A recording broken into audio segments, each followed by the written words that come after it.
Et pour ouvrir ce journal, nous prenons tout de suite la direction de Kaboul, où nous attend notre envoyé spécial Cyril Payen. Cyril, on attend l'annonce de ce gouvernement taliban, peut-être dès aujourd'hui. À quoi risque-t-il de ressembler? Sera-t-il aussi ouvert et inclusif que le promettent les talibans?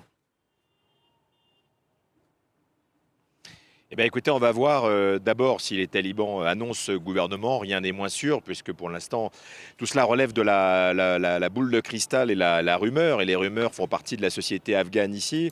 Et aussi, certainement, parce que les Afghans ont besoin de savoir quel va être le programme des talibans. Donc c'est vrai que c'est sans doute assez pressé dans tous les esprits.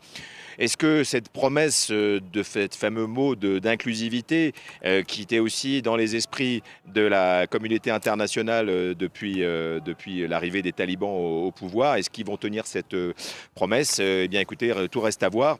D'après certaines sources, les talibans, notamment le haut commandement taliban, qui n'a pas toujours affiché une unité parfaite, il a des lignes dures, des lignes plus libérales.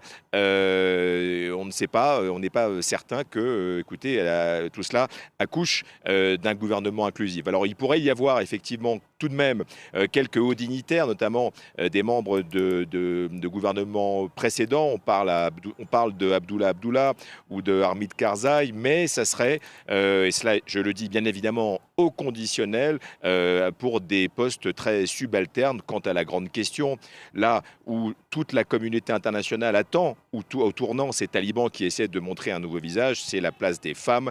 Et là, nous avons pu avoir en exclusivité hier un entretien avec justement un représentant de cette ligne dure du haut commandement taliban, Youssouf Ahmadi, qui l'a écarté d'un revers de main. La question, il l'a éludée puisqu'il ne tenait pas à répondre à une question pour laquelle on sentait bien que pour lui, elle ne se posait même pas sur la question d'inclure des femmes au gouvernement. Donc tout ça pour dire que les talibans sont en pleine puissance, en pleine possession de leurs moyens. Je rappelle qu'ils ont vaincu et chassé les Américains d'Afghanistan après 20 ans de guerre.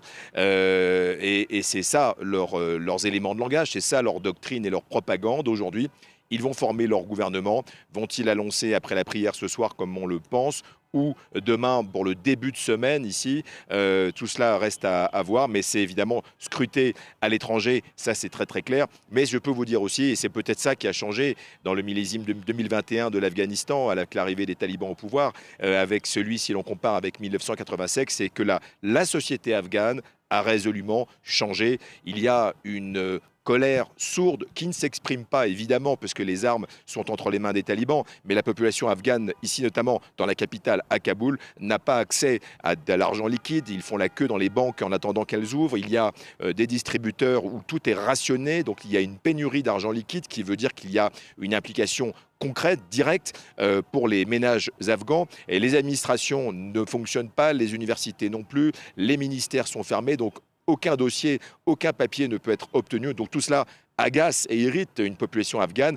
qui certainement, d'une manière ou une autre, va donner plus de la voix que la population afghane en 1996, qui était extrêmement analphabétisée, qui n'avait pas connu ces 20 ans, bon an, mal an d'émancipation, ces dernières vingtaine d'années. Donc on peut penser qu'une partie des talibans aussi, du commandement taliban, notamment ceux qui ont pris part aux négociations pendant de très longs mois à Doha, ils ont rencontré les Américains, ils ont rencontré des négociateurs multipartites, ils sont un peu plus ouverts au monde en tout cas en apparence, eh bien ils savent qu'il faut donner une réponse rapide aussi à leur population, cette population qui n'est pas la même qu'en 1996. Je rappelle que de 1996 à 2001, les talibans avaient régné par la terreur en Afghanistan et ils essayent aujourd'hui de montrer que ce ne sera pas le cas en 2021. Merci beaucoup, Cyril Payen, envoyé spécial de France 24.